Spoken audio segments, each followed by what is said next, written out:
GM. How's it going, Clemente?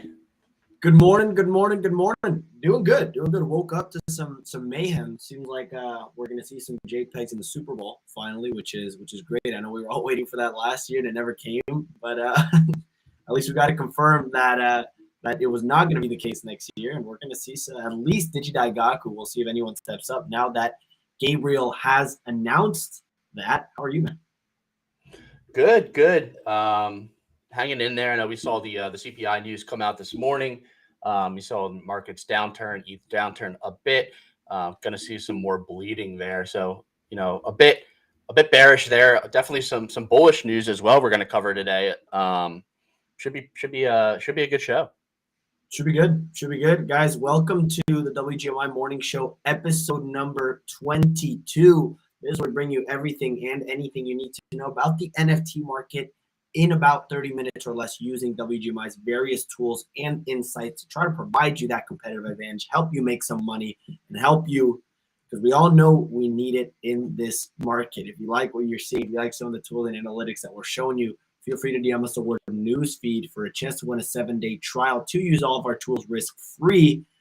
And we give one away every single show. Three pretty big stories today that we're going to make sure to cover is two massive overnight sales for Azuki. They were both spirits. Number 9290 sold for 120 ETH, and number 5558 sold for 200 ETH overnight. Both of those are big Azuki whales. We're going to break down their portfolio. We're going to see what else they own and if there's any more of this to come. Gabriel, late on, like we were talking about earlier, announced that Digidaigaku is going to be featured in a Super Bowl commercial that Limit Break purchased. We're going to break that down as far as what that may mean for the overall collection, possibly show you some charts, and if you are priced out of Digidaigaku, what options do you have? And that is pretty much the only bullish news that we have for the day. In more bearish news, OpenSea volume is in single digits for the 4th day in a row. I am praying that we don't see that another day on Friday, because that'll be the first time I've seen that since I've been in the NFT space. So we'll see what that might look like for tomorrow. I'm rather bearish given the inflation news. My bags are not keeping up with the inflation rate. That is for sure. It's doing quite the opposite. But as always, we'd appreciate if you retweet this tweet. Follow us on YouTube. We're also live there. You do want to go and check that out. But that's all I have for the intro. As far as the news and the market report for the last 24 hours, this is brought to you by WGMI Newsroom, our official newsroom account. Be sure to check them out if you have not yet. Yesterday's OpenSea volume, like I was saying earlier, is in single digits at $9.25 million. The NFT collection, sorted by the 24-hour volume, we saw, I don't want to butcher this, Yugi Yin doing 655 ETH in volume. That was Ray's project yesterday that it seems like he sold a bit early on. I saw it hit about a 0.35 ETH floor. Ray, I'm not sure how you feel about this. We saw I mean it's sitting right now at 0.24. Yeah, we saw it run up. I mean, I'm in the new OpenSea analytics beta, so you can kind of see some of the price run. We saw it cap out at 0.33 in terms of where it sat for the floor price high. I sold closer to 0.4 or 0.2, a little bit under that too. I think 0.18. It was a project that I was on the allow list through another project. Didn't know much about it. Saw a ton of volume coming in the morning and just take my profits, walk away. I know we talked about it a bit yesterday morning as it was running during the show. We called it, drew some attention to it around 10 o'clock yesterday, around like a 0.22 floor. Didn't really have too much to add, not really sure where this project's going, where it came from, what the roadmap is. But, we did see a crazy amount of volume and figured it was worthwhile. And it looks like that volume carried out throughout the day, being on top of the charts in terms of OpenSea. Yeah, and only 7% listed, actually, which I found rather rare. I think is it still pre-reveal, or had they also revealed? It looks like it's still pre-reveal. Haven't dove in. You know, I pretty much sold it, walked away. Yep, smart, But smart, and I try not to regret my early sells. You know, I made some bad ones over the years. Make sure that you can, you know, forget about it, have a good short-term memory loss, and move on to bigger pictures. You put those profits right into the Beanz, so we'll break that down and we'll cover that later. Still going with the market report, we see mutants at a 13.6 ETH floor, so still continuing to dip a bit. But they have 23 sales, 345 ETH in volume. You see other side of 1.79 ETH floor, 71 sales. The listings going down a little bit. Bored Apes at 75, holding steady with almost 300 ETH in volume. Only 4 sales. Listings in the green, which is also good to see. And the Punks at 66.5 ETH floor. We see CloneX at 8.6 ETH. Still rounding up. They're up 11% in the last 7 days, 231 ETH in volume, 26 sales. And Ray, we're finally seeing the listing starting to go down after a little bit of bleeding. I know they hit a bottom of about 8.3 ETH yesterday. So it's nice to see them bouncing back with the listings going down. I'm feeling a little bullish now on the CloneX, so we'll see how that plays out. Azuki coming in hot, obviously not taking into account the big 2 sales that happened yesterday because they were on X2, Y2. Outside of your win yesterday, Ray, that you might have sold a little bit early, but you take profits when you can. Anything else stick out to you yesterday? Looking at the market dashboard quickly, I know we've been talking about Renga over the past few weeks, and I think we've said, you know, around this point here, looking at around the 9th, I think we might have talked about it and said, like, hey, this is an important, like, turning point. We're seeing listings drop. We're seeing floor price drop. Now, what's going to happen from here? Is it going to be another catalyst, another buy, or is it a slow bleed? And we saw going from yesterday and today, we see a listing increase as the floor is dropping. Not great to see there, especially when those graphs end up crossing in terms of, you know, hey, we're seeing more listings going up faster than the floor price is going down. Not ideal. So Renga, I think, has a bit more room to bleed here. Not jumping in. You know, we've been covering the price action on this for a bit. One will continue to watch. So it'll be interesting to follow this. 35 sales too. I don't know if you can quickly pull up the sales, but it definitely not ideal. I haven't seen 24-hour sales that low for Renga. So you'll have to do a separate scale for data set. But yeah, it's last 2 days, 34, 35. Yep. Not great to see in terms of volume either. It's sitting at 1.85. I mean, the thing is, what they need to turn it around is they need someone to step in and basically say, hey, a 1.85, I see this not continuing to bleed. But I'm pretty sure everyone that's looking at this is saying, hey, this is not really going to turn around soon based on the volume that we're seeing. And that's when you need the whales to step up, show some confidence, or you need the team to provide some sort of catalyst. I haven't even checked their social media. I don't know if they're doing anything or if they're still doing the retweet that they had. But I don't know what people expected, right? Like, you can't maintain attention for this long when it's just about art, which is fine. But let's be clear about what the expectations are and what you expect from the team, what you expect from everyone. You're not going to be the next Azuki or whatever you were calling it when you don't do what Azuki did to get to that point. So that's my take on it. Yeah, I mean, a lot of these PFP projects, you know, do say art, but, you know, 10,000 pieces is a large art collection, especially for, you know, the holder base and the number of traders in the market right now. Looking at, you know, actual art, you know, you see Fontana from, you know, the previous week. We talked about that on the show, continuing to hold steady at 2.5 with that lower collection size. You know, when the project is for art, it's just tough to have that 10K size. Right. You know, there's a lot more room to jump in and out. If you say, hey, like, yeah, I love this, but I don't love it, you know, $3,000 worth for a piece of art. Would I buy this as a piece of art that I would, you know, hang? What's the value of it? Do I believe in the artist long term? There's a lot of different factors to go into it, and having, you know, a collection size that big based on art takes a good amount of, you know, artist notoriety, and, you know, big investors in the space jumping in and saying, hey, this is important, this matters, you know, the tastemakers of the NFT market. Yeah, 100%. Well, Ray, I know we have some stuff to cover on the news front, so I'll let you take it from here whenever you are ready. Definitely some exciting stuff to cover. And not only that, but what does it mean for your portfolio? What does it mean for the price action in the collection going forward? So I'll let you take it whenever you're ready. Yeah, thanks for that, Clemente. A lot of news to cover this morning, starting off with the Digidaigaku Super Bowl ad announcement by founder Gabriel Layden. Tweeted that they're excited to announce that Limit Break has purchased a commercial spot starring Digidaigaku for the Super Bowl this year, February 12th. I believe the price tag was released. It was like $6.5 million they paid for this spot. I believe people are estimating they have around the $200 million war chest sitting there somewhere. With the VC money, with the royalties on the collections. Definitely interesting to see. And, we've been following this. We've been talking about the collection. I don't know how much a Super Bowl ad is going to, increase the value of these collections. I know he's probably trying to promote the game at that point. Is the game going to be ready in time for February?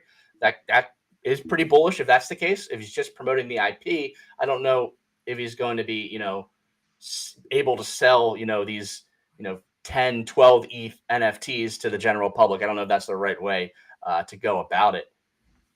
I think Sharp brought up here. I know a lot of it for me is I'm realizing I personally underestimated Gabriel. Like I thought this guy in the beginning was like, hey, this guy's just kind of talking out of his ass a little bit. But he's continued to prove me wrong. I mean, we saw Digidaigaku top at that 16 ETH floor, right? And ever since that, it's been slowly bleeding along with the listings for quite some time. And then they saw that rise, and they haven't really looked back since. And since that pump, listings have been going down consistently. Ray, they're sitting at 50 total Digidaigakus listed. Granted, it is a 2,000 piece collection, but that's a crazy number. So when you see these pumps from 12.6 to 14.95, it doesn't require a lot of sales. It takes 4, 5, 6 sales and you're there. So that's kind of what's crazy about it, and what makes it intriguing to a speculator. I think Gabriel realizes that and does kind of thinks about that pretty well. Is like, hey, what do these speculators want? What are they looking for? And knowing that they have the short attention span, being able to throw out this Super Bowl news on what continues to be an airdrop week or a news week, just continues to add to it. Yeah, it's definitely a good sign for the holders. I'm going to bring your graph back up in the meantime here. Like seeing that, lack of a dip as they're getting all these airdrop dividends essentially is the holders' dreams. If you're liquid enough to own a handful of these, you're getting airdrop free money and you're not having the value of your asset drop. Eventually that has to end though. Like you say, like, hey, I've turned around. He's now doing things, but what he's doing is, marketing and airdrops.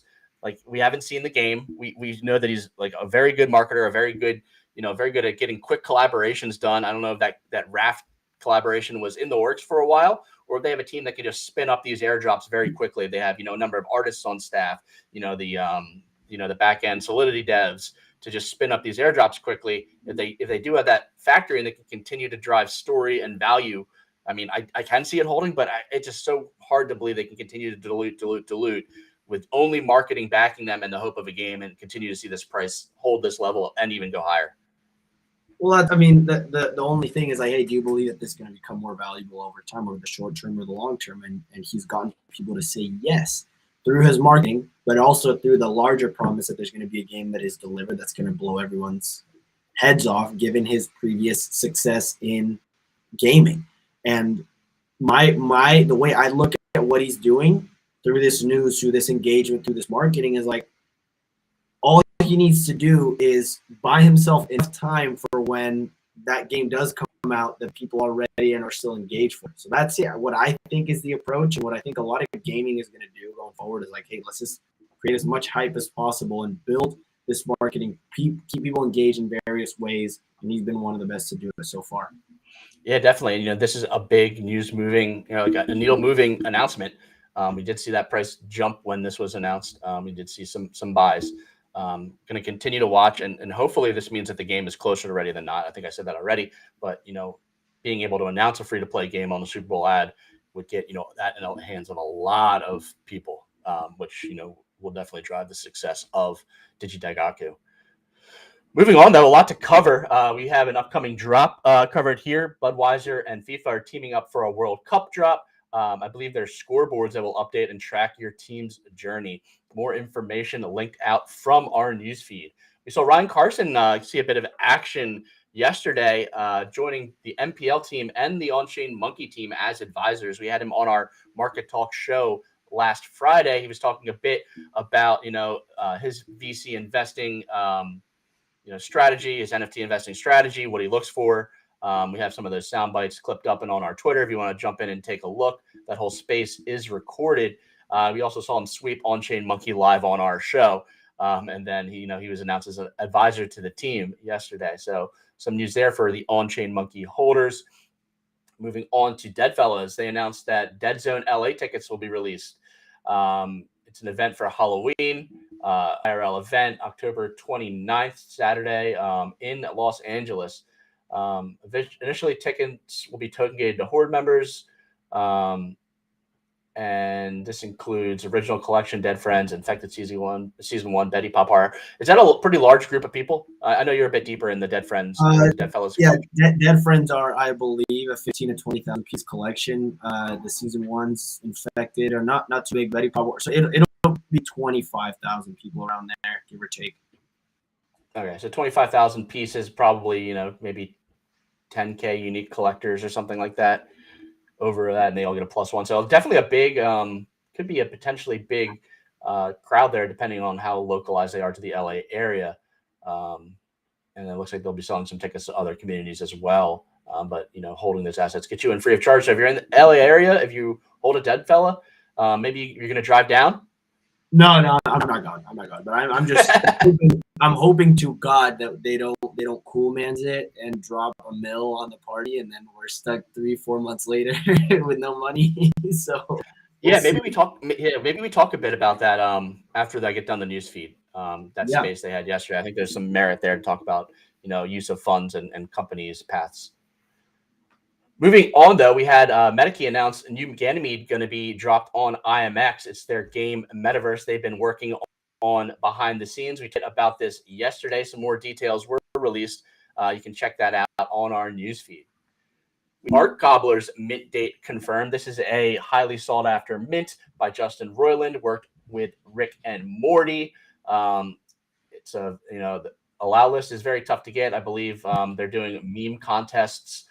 They had some other open contests we informed you about on our upcoming drop section of our newsfeed to potentially get a chance to enter in. There were some art contests. There were some business development contests, ways to get people involved in collaborating with the project.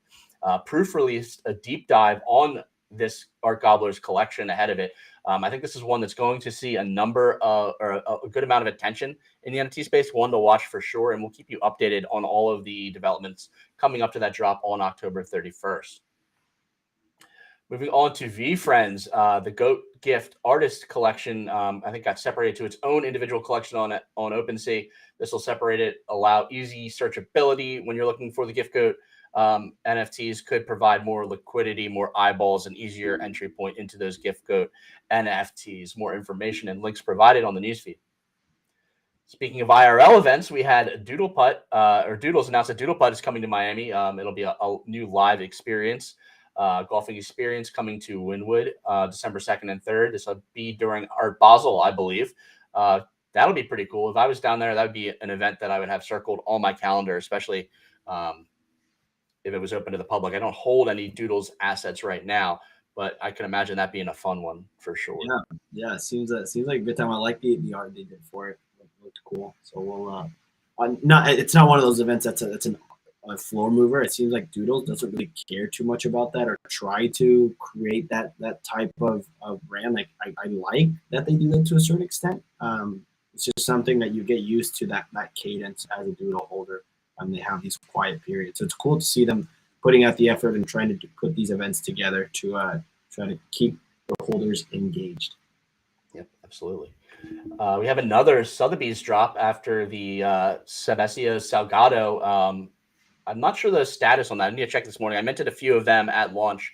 I need to see how they're doing. I know there wasn't as much momentum yesterday. I think they had a time limit, so I think that'll be supply capped in terms of what that collection is now. I'm excited to see the reveal there. I have a couple of those. Interested to see what art or what photos I'm going to reveal. But back to the news.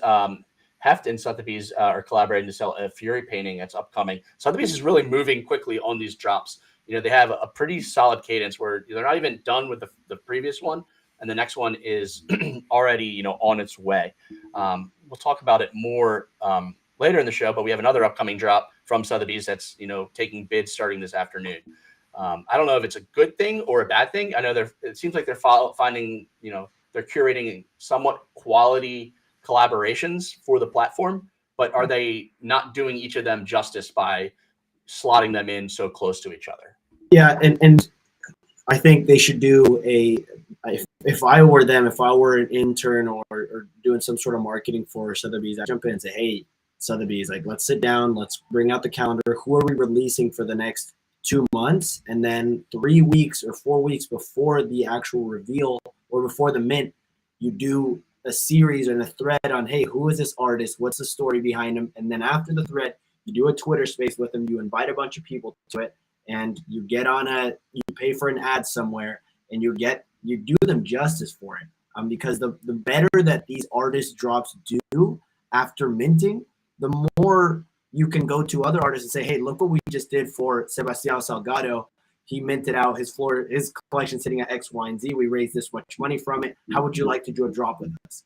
But when you don't do the marketing, when you don't necessarily push the artist's idea and story and what went into the works and why he wanted to do it, the less likely it is that more people are going to want to do the drop with you, especially when you already have the name too. Like, you already have the brand, you already have the name and the storyline behind what it is that you do. So if I were them, that's what I would do, but I'm not working with them. So we just kind of have to watch from the sideline and be that, what do you call it?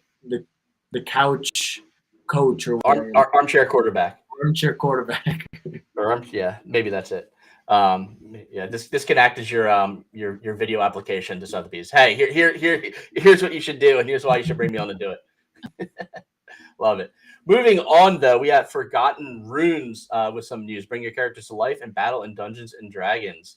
They're holding an event in the upcoming Level 2 Dungeons and Dragons campaign. If you're into that, if you hold these assets, be sure to register on their website. We have all the links there as well. We saw 2 big Spirit Azuki sales. This was an interesting one. Combined total 320 ETH. You know, before, you know, Owen does a great job of breaking down the Azuki ecosystem for us. He's one of our WGMI curators. He's an expert of all things Azuki. He's also been a huge bastion of knowledge for Renga, being able to ask him questions around that ecosystem. He's made all the correct plays. He convinced me to buy a bean yesterday. It was, you know, we've been talking about beans and what's going to happen. You know, are we entering now? Like, is it too late? Did we miss the local bottom, which I think we did? But I need to jump in there. But he provides a bit of context here, saying, you know, before that previous announcement in September that was marked on that Azuki World calendar, we saw like a number of floor sales. This time we're seeing those rares. We've seen spirits go all week long with these big sales. So interesting to see, you know, that concentrated purchase at the high end for Azuki.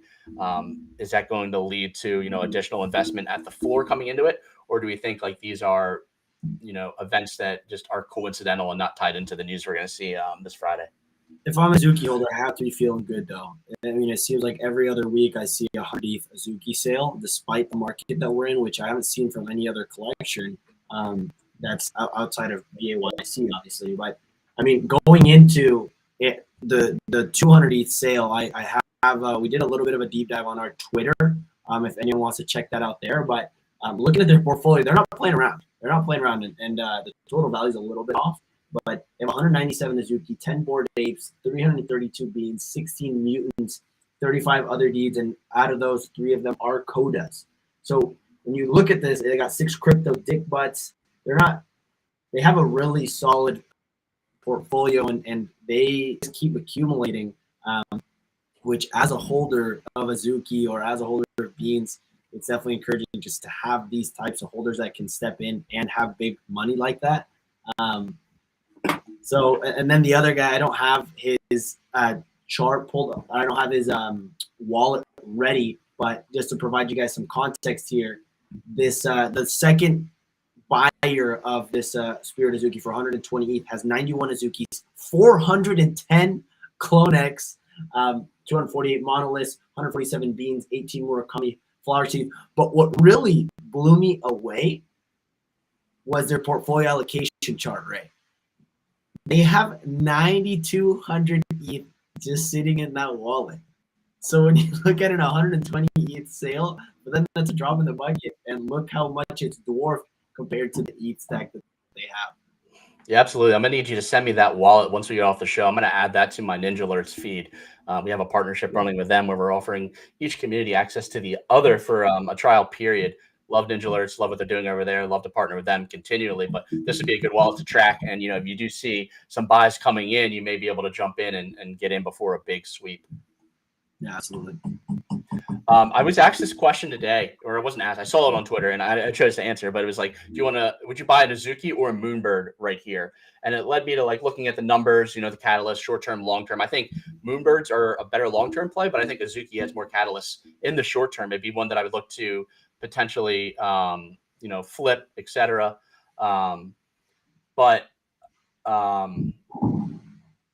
One thing that really caught my eye was that we talked about it a bit pre-show is these big sales. You're seeing like 200 300 sales, and looking at Moonbirds on OpenSea with the nesting mechanic, you're not going to see these giant sales because they're not listed. Everyone is either like trying to broker a deal, or you're not going to have these unexpected large sales because they're all nested. Looking at OpenSea, the highest listing is 300. We drop right down to 88 ETH, and we're quickly into 30 ETH. This is sorting from high to low. Only 15 of the 107 listed are listed over 20 ETH. So most of the sales are like around floor or floor, because it just doesn't make sense to list an asset above floor, if there's not much liquidity, and not get the benefits of nesting. So I think you'll see more of these higher sales for other collections. I wonder if this is something that could potentially hurt Moonbirds long term, not seeing these random large sales because someone just likes an asset and it's been listed at a higher price. Right. You can't list at what I call your Justin Bieber prices, because it doesn't make sense, right? You're giving up these free nesting rewards, but then at the same time, so it's kind of been nice to see, because you as a numbers guy, like I love to see low listings. I like to see that supply shock. But when was the last time we saw a big Moonbird sale? It was probably have been some sort of large Moonbird transactions, but hasn't been really anything big. And outside of oddities, what have you gotten for nesting your Moonbird? You got right. Oddities was a while ago too. That was a surprise. So maybe people are sitting there saying like, hey, they dropped oddities to us. That came out of the blue. What else could there potentially be? Right. Exactly. So thinking about it that way, like it almost asks the question of, man, maybe Moonbird's nesting rewards and the nesting system wasn't as good of a process as we thought it would, because of these limitations that we're now seeing. But if you look back 6 months ago when they first did the nesting rewards, no one could have thought of this being a downside of it, really. But it's Azuki. When you don't have any listing rewards, you have the ability to list at these high prices and let the whales take their time. And if they find one that they like, they'll strike. And it's really the buzz that you see from the Azuki community when these big sales happen are not small, right? Like, people get excited. It's free marketing. And we haven't seen a level of free marketing from Moonbirds in like a month. I can't remember last time I saw a big one. Yeah, I feel like Spencer buying Ryan Carson's, Cosmic was like the last big sale, and that was, an event in itself. That auction that he had there. In terms of metrics, and I know you're a numbers guy, like looking at this is like approaching that, Clemente territory over the long term. We've seen listings, continue to drop, the floor price continue to drop. These sort of metrics like lead us to believe that, hey, we could be approaching some sort of local bottom. I know we call out oddities and Moonbirds both for being that patience play where, hey, we believe in this team long term. We look at their roadmap, what's coming ahead. We can kind of predict some of these catalysts, looking at the token, looking at mythics, looking at, how the current assets play in. We have a fairly good idea of what's going to be happening in the next 3-6 months. Can we capitalize on some of that lack of attention right now, jumping in at these price points, and then being, happy when we look back and say, hey, we can't believe that, we got in here, around 10 ETH, under 10 ETH potentially in the next few weeks. And we could be sitting back at, these 20, 30 ETH floors next year. Who knows? Right. Moonbirds definitely feel undervalued right now. The other thing I'm looking at here, and this depends on the timeline that you put it at, but you can see Moonbirds have had a lot more of a pump oddities have had a lot more of a pump than Moonbirds. They've kind of just sat at this level, at this 11 to 9 ETH level for quite some time. Moonbirds have, so definitely begs the question of like, hey, I think Moonbirds are due for a run here, and I would love to be a long-term player and be able to throw my weight around and just say, hey, I'm just going to pick up 5 Moonbirds right now, and you can be fairly confident that's going to be a good purchase in the future. Obviously, not financial advice. One of the questions, Ray, is so can you walk us through the Moonbirds nesting? So if you have your Moonbirds nesting, can I put an offer on it at least? So I can put an offer on OpenSea. But if you still have it listed, like you can't list your Moonbird unless it is not nested, right? Right. So you can't transfer your Moonbird unless it's unnested. I haven't looked at putting an offer on a nested Moonbird. I think you can. That's definitely an interesting point too for some of these more sought after assets. Maybe people are throwing offers on these higher nested Moonbirds. I guess a quick way to check that would be just like looking at potentially gold bodies and saying like, hey, what's the offer look like on this that is probably nested. Yeah, so I'm not seeing any offers here. So it doesn't look like you could put in offers on the nested Moonbirds either. You Could be can't? it looks like something that could be, worked with. They worked with OpenSea to potentially do this.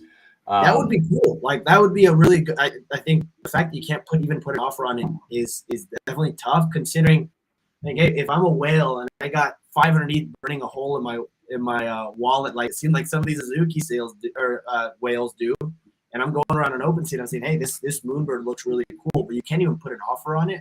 Definitely seems a bit discouraging, and it would be great for Kevin Rose and hopefully OpenSea to work on a mechanic to make that happen. Yeah, I mean that also kind of defeats the purpose of nesting. I mean, nesting, looking at it to decrease these decrease sales. If you see a number of these offers coming in, you're going to see I guess you'll see more sales, more turnover. I guess it might not affect the floor, but you're going to see nested birds leaving the nest and getting sold. So I think they're trying to really lock these assets up. I know it's funny because they like call it self-custodial staking. They stay in your wallet, but it's almost like they have less liquidity than actual assets that are staked that you can just pull out and accept an offer potentially on. Right. Exactly. Right. And it's that psychological battle almost that we talk about with staking, right? This with the Wolf game, for example. What are the rewards that are going to come with the staking versus what's the upside that has come from listings being decreased and that price going up over time? We can talk about this all day, Ray, but I know we are on a tight schedule, so I'll let you keep going. Yeah, I'm gonna have to go a bit faster now to get through the rest of the news. Quite a tangent we went there, but I know we wanted to talk a bit about some of that Azuki news. Make sure we kind of talked about Moonbirds as well and kind of compare them as they are around the same floor price. But moving on with the news feed, we saw CloneX parts 2 and 3 solved. We saw the Ramoa collab we talked about a few days ago that was scraped out of the metadata for one of the videos. We saw that confirmed. We have more details about the future collab that are still to be announced, and it looks like the mint will be available via some sort of new raffle mechanic, and it will be available to the public. It won't be token gated, so they'll be looking to bring in more users as they kind of go through these quests and this journey with CloneX. Jumping into Kagami, that's minting today, 4:00 p.m. Pacific time, 7 o'clock Eastern. Anything remaining after that mint will be allocated to the wait list. That will be announced separately. Be sure to check that out if you made that pre-mint or you made that wait list. We saw World of Women announce the WoW Awards. There are 8 categories, 8 winners are going to be hosted live during the WoW Gala at Art Basel in November in Miami. Definitely recommend you take a look. Nominate our curator Matoshi. She's up in the running. She wants to win one of those awards. She's a great bastion of knowledge. Puts out great World of Women content.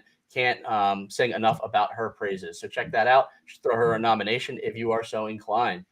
We had Fewocious update us on a new drop, the Canvas project. It's going to be a reward to paint party attendees, as well as holders of top 50 paint drops. They're going to start getting airdropped today at 1 p.m. Eastern time. More information and links provided on our newsfeed. We saw an Anthony Hopkins NFT being teased on Open as part of their drop. That is dropping in about 4 hours. It's going to contain NFTs of him in different roles he's portrayed throughout his career. 1,000 collection size, 0.25 ETH, mint price limit of 3 per wallet. Don't know much more about this. I'll be following it. Interested to see celebrities jumping into the space and leveraging their career and fame in the NFT market. I'll be interested to watch that one. Don't know if you have any more thoughts on this. Yeah, it definitely seems a bit steep to me. We'll look to see what the art looks like. I mean, I don't know. It seems like kind of a PFP. Yeah, I mean, a 0.25. But what am I getting here? Just a bunch of pictures of Anthony. It looks like what's his name in retirement from Marvel, Thanos. Thanos enjoying retirement in an alternate universe. No disrespect to Anthony. To be honest, I've never heard of the guy. Anthony Hopkins? No, I don't know who he is. Silence of the Lambs? No, I don't know what that is. Oh man, you are. I am a boomer, I guess, or you're just Gen X. I'm just totally out of the loop. Look, yeah, I don't know. The interesting thing is, like, you saw him talk about Web3. You saw him like creating a lot of buzz because he was like, "Hey, what NFT should I buy?" Da da da da. People got super excited on Twitter. And then he goes out and releases it. So I don't even know if he was even interested necessarily in Web3 or if he was just trying to drop this collection. I don't know. I'm just speculating. But I forget who the other guy was the guy that was on that zombie movie that dropped his NFT. Bill Murray? Do you not know who Bill Murray is either? What is going on today? What is happening here? Bill Murray did the same thing. He was like buying a bunch of stuff, buying a bunch of different collection of people freaking out. And then 3 weeks later, he drops a collection with Coinbase. So I don't know. I'm just a little bit. I'm kind of a skeptic here. So we'll see here. Yep, absolutely. We'll move on though. We'll jump away from your knowledge of actors and prominent Hollywood figures. Yuga announced they're giving back to Miami. They launched a $1 million initiative to support arts and education programs in Miami. We had the full post linked to their Twitter post regarding it there. We saw some new collab council raffles available from Premint. If you're holding the Premint Pass, be sure to enter into these. We break them down by the level of effort required to enter. Whether there's just no requirement, you can enter, join if you hold the pass. If you need to follow the project on Twitter, join their Discord, or potentially retweet specific tweets. Break that down so you can choose what you want to join and just see all of your available options. We saw information come from Ledger, the limited Nano X airdrop. There's going to be a snapshot and airdrop of a separate NFT that will be used to claim the Ledger. So this is interesting, and I love how they're doing it this way. I already have a Ledger, and I have a backup Ledger that I haven't unpacked. I didn't buy this for the physical, and I love that I could potentially, get this airdrop and sell off the physical to somebody who may want it more. The collectible aspect of this didn't matter. It was just the collaborations and potential, dividends paying off from holding this with their projects and collaborations. So, what is your take? I'm just curious, right? Because this came up on my indicators yesterday, and I was playing around with some of the tools a little bit, and volume is going up. But let's just say this Nano X drop. What's a Ledger worth? $100? Yeah, around there. 150 maybe for that one. Okay, so let's just give it a 0.1 ETH valuation, right? You look at the floor price of the Ledger. It was sitting earlier last week. It was sitting at like the 0.28, high 0.2s, ran to 0.37 briefly, but it's sitting at like 0.31 right now, right? So I don't think this is fully priced into the floor price right now. Considering that in a week you're gonna have this snapshot happen, I think cautiously this is a great buy at this price, and they're gonna have that other snapshot airdrop for that commission art that they're doing. So I've been looking for a good entry point and just holding this thing for 5 years and just continuing to accrue some of the value that will come with Ledger. And this seems like a great way to do it. What was interesting though was the unique owners did go up a lot. So sitting at 75.66 all the way up to 77.35. Yeah, my concern is that if you're buying it for the long term, you may be better off just buying it after the airdrop. Really? I think so.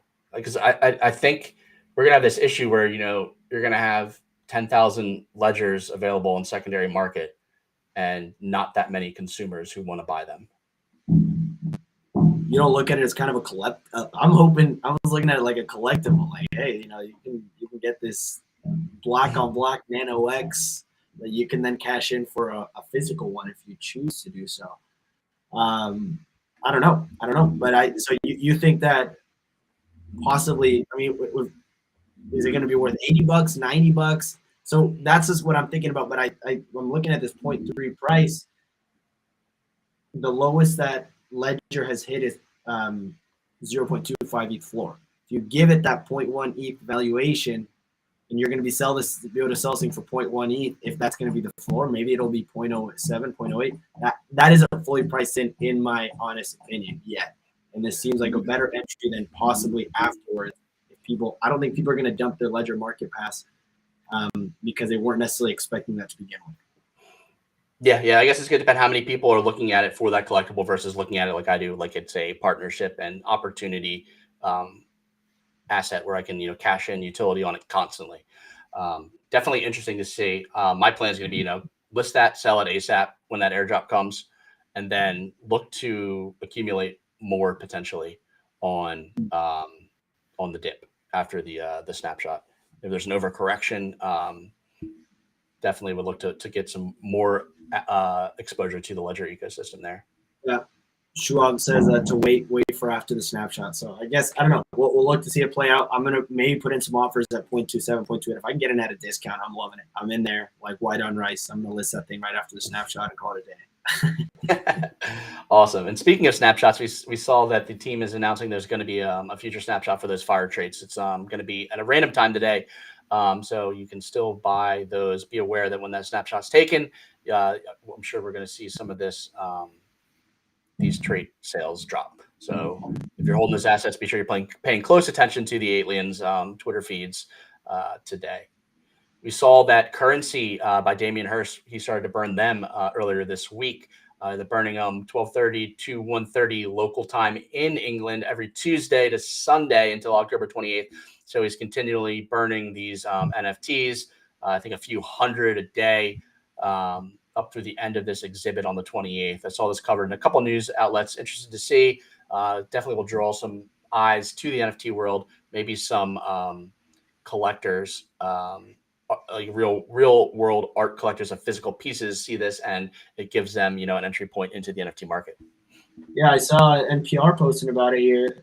NFTs, the currency, $2,000. This is cool. This is good stuff. Love to see it. Haven't seen really anyone else talk about it as far as like normies go. But yeah, hopefully I can see some video of it. He put something up on Twitter that I can take a look at later.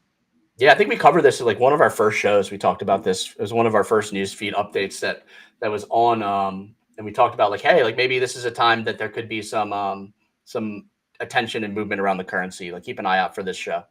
If I'm Mr. Hirst, I am paying tens of thousands of dollars to hire as many photographers and videographers and editors as I can, and just go nuts with like turn this into a whole show.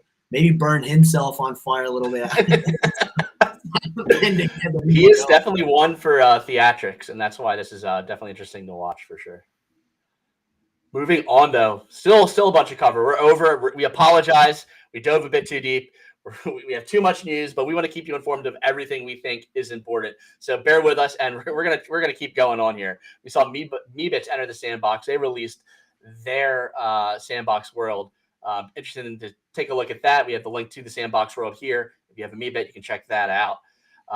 We do see the other Sotheby's drop we talked about earlier. The ESPA AE girls at the bidding on this collection goes live today. I believe in a few hours. Number of different lots, different number of editions, different amounts of utility. Be sure to check that out. You can register for updates on the site. You can also view all the lots. We have all the links on our newsfeed.